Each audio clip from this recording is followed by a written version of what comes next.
Taylor Swift seemed to be having as productive a quarantine as the rest of us until last Thursday when she announced the surprise release of a new album. We didn't have to wait long. Folklore dropped later that evening to near universal praise. This is news to me. Taylor dropped an album? Yeah, she changed the game with that digital drop. No, she did not. I do not know where I was when that digital dropped. I'm sorry, Beehive. It's okay. I was just joking. Tell me about this Folklore album. What's it called? Folklore? You are so fucking rude. Folklore?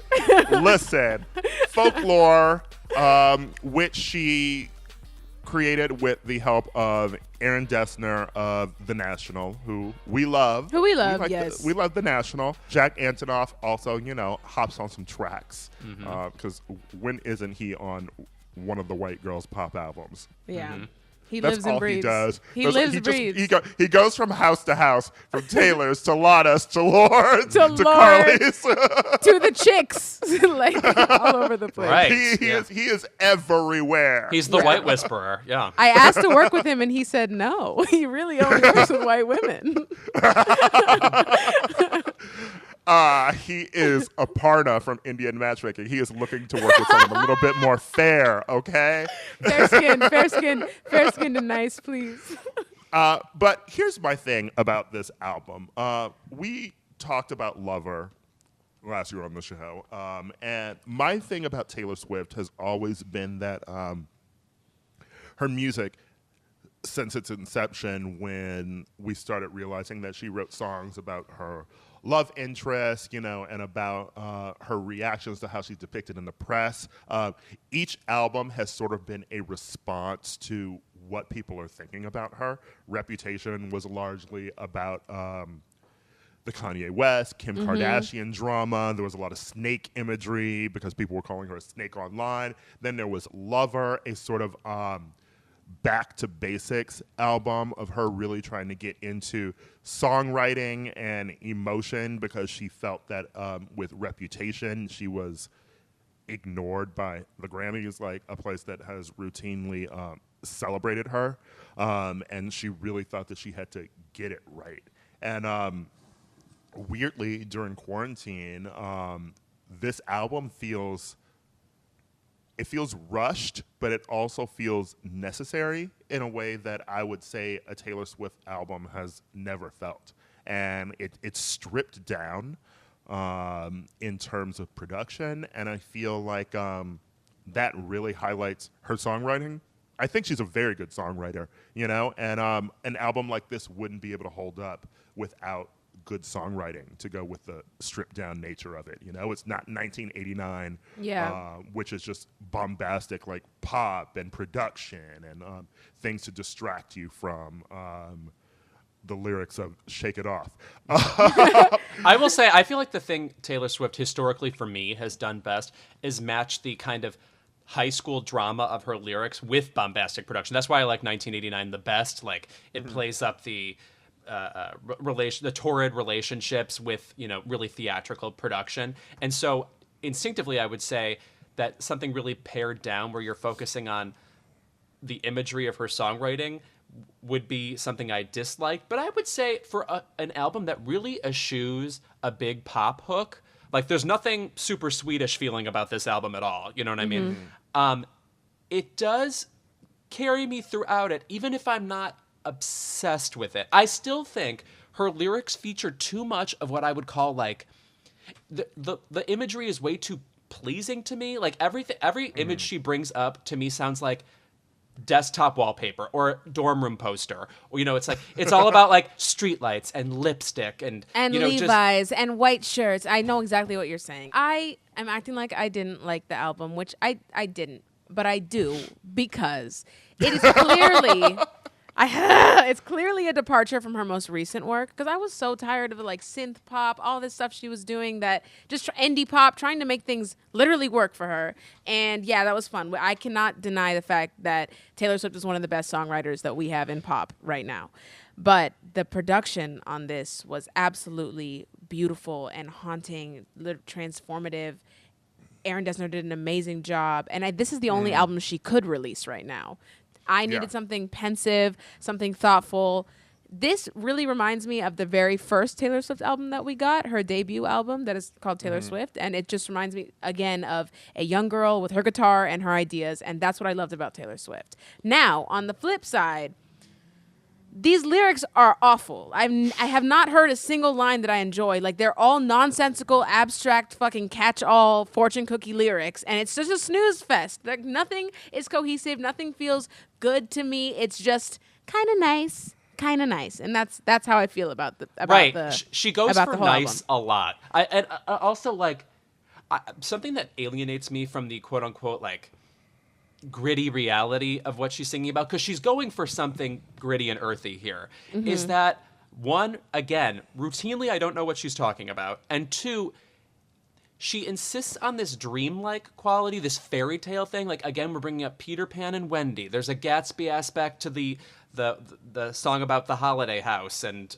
things that it's like there's a kind of Baz Luhrmann level majesty about everything, and I kind of just prefer in my songwriting sardonic stuff, and I wish there was a little bit more of actual humor in it. Here's my thing. I think it's funny. I think that you can't deny lines like, Here we go. In my defense, I have none. I love that fucking line. I love when she's singing like the greatest films of all time were never made. Her song. What does that mean? With, what does the greatest films of all time were never made mean? Okay, I don't understand what that means. That I can abstract something. Is that like there are beautiful stories that could have been told about a relationship, but they never got to the point where they told the stories. That I thought was beautiful. Here's my thing, especially because there's also between her fan base a lot of parsing of her sexuality with lyrics too. That girl and is there's straight. Leave her songs alone. on here which have sort of like lesbian tent.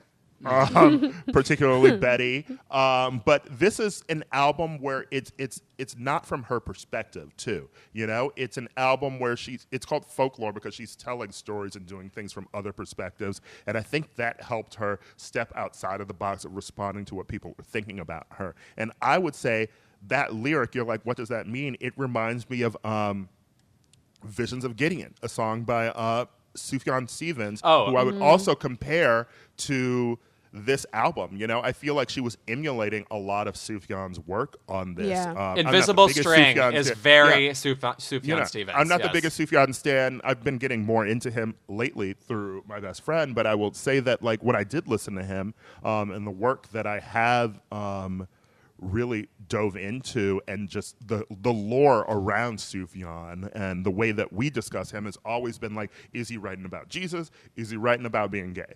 And there's always that distance there. And I would say like the Visions of Gideon, like, is it a video? That is talking about memories that don't really exist, but memories that could still be playing along in your head. I think that there is a lot of longing on this album. Totally. I think that there is a lot of sadness for her. I find the lyrics very evocative. Invisible String, like, there's no way you can't tell me that song isn't beautiful. Tears Ricochet, that is gorgeous. August is so fucking evocative. And don't say cardigan. This girl's saying about being an article of clothing. I think cardigan is fun, but it's a very goofy song. Okay, and also Mad Woman. And she's also selling a cardigan on her website. I'm like, this marketing tool is beautiful. And then there's a track, Mad Woman, that I wanted to tell you guys my issues with. She has a track called Mad Woman, and then the lyrics are literally, and you'll poke the bear till her claws come out, and you'll find something to wrap your noose around. Speak to it. What do you mean? What do you mean? Why? I feel like that word is so invocative of something else, and I feel like I don't need to even say it, that any smart person who was aware wouldn't choose that word.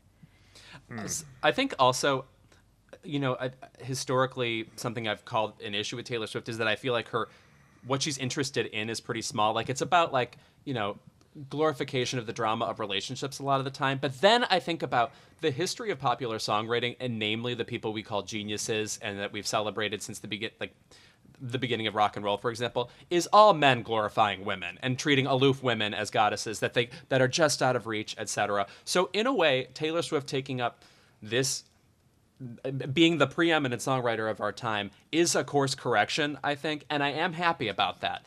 I wish there was actual gritty reality in the lyrics that she wants us to think are grittily real. Yeah. I would just also argue, as a person who loves melodrama, like the films of Douglas Sirk, I would say that I see the longing and the sadness within the bright, poppy prettiness, and I think that it is.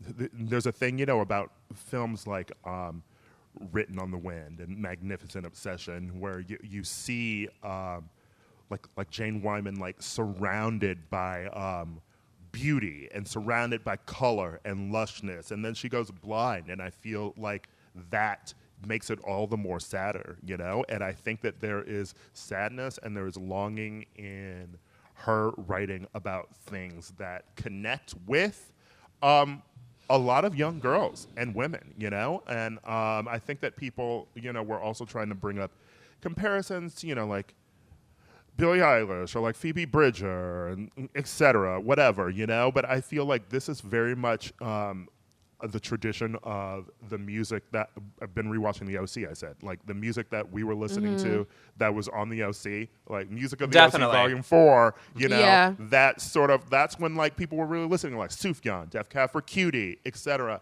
And I think that this is a female reclamation of that. We were all recently on Twitter doing that, like 4 albums from high school that people were listening to, and unless you were a faggot, a lot of your albums were mostly just like moody men, like Ben Folds and Guster and shit like that. And I think that this is music for kids who grew up in that era and can see the sadness in something that is also pretty and pristine. And here I am fucking standing Taylor, a Swiftie, a full Swiftie in our. Well, it's funny that we brought up Billie Eilish, because I will say that there has been a shift in the way women are singing now, the way pop girls are singing now, because Billie doesn't wail. Billie doesn't ever go above 3 decibels and is able to have control and purity and raspiness in her voice, and it's a beautiful thing. And I do think this is Taylor's best sung album for sure. I think she sings the best on this. I will also say, by the way, my favorite thing about the album is that I think she kind of uses her voice in new ways. It stems to me from the song Lover from the last album, where it's like her lower register. Yeah, she finds like a lullaby quality that has more in it than just that's soothing you. I feel like there's something in her voice now that is, you can hear reflectiveness and you can hear a really deep sadness. Like, to me, this album has depression in it, and that I think is well expressed and produced very well. My last thought on this album is it gave me the same feeling that Miss Americana gave me, the documentary about Taylor Swift, which was not that she was giving us some type of thinly veiled attempt at vulnerability. I think this is her being her most vulnerable. I don't think the veil is thin. I think there's not much behind the veil. That's all I have to say. Otherwise, I like that remark. That's I interesting. run her credit. I really do. But I mean, she's 30, and the lyrics feel like a 7th grade girl in my choir class wrote them, and that's all I have to say. I will say that I think there is more behind the veil, but I also think that she isn't really willing to go there yet, unfortunately. I do really enjoy this album. Is it my favorite Taylor Swift album? No. Do I think it's evocative of other things? Yes, particularly national albums. I will say, Lewis, that I disagree that there aren't good lyrics on this, but I will also agree that I remember when we were reading that Fiona Apple interview, and she was talking about how she thought that she could respect Louis C.K., but then it turned out that his comedy wasn't being honest, and she couldn't respect him then. And, like, if you're an artist, you need to be, like, so vulnerable that, like, you scare yourself. And if there's one criticism of Folklore, I can say that this does a very good facsimile of someone who is being emotional and wearing their heart on their sleeve and showing the world, like, who they really are. But I do not think it scared Taylor Swift to make this album. I hear that. Mm-hmm. My favorite is still 1989 and then also Reputation, but this is inching up there. I still need more time to sit with it, but for me, I think it's a triumph. And I- also Yeah. just like if I sound like I'm like here standing Miss Taylor now, it is because Only in contrast to how me and Lewis. it is like not- well it is also just like how fucking nice is it to be able to listen to a Taylor Swift album without like having to have the conversation about is this about Kanye or the conversation about like who she voted for, right? Like she's come out and been like vote, fuck Trump, etc. Kanye is off in Brigadoon, I guess, right now, and like it is finally an album of hers that it's able to exist without all of that, and thank fucking God, because I can just listen to the music in peace. From Right, beginning to right. end, I can actually finish this album. I mean, I'm not going to finish it again. One listen was enough. But in theory, I could listen to it again.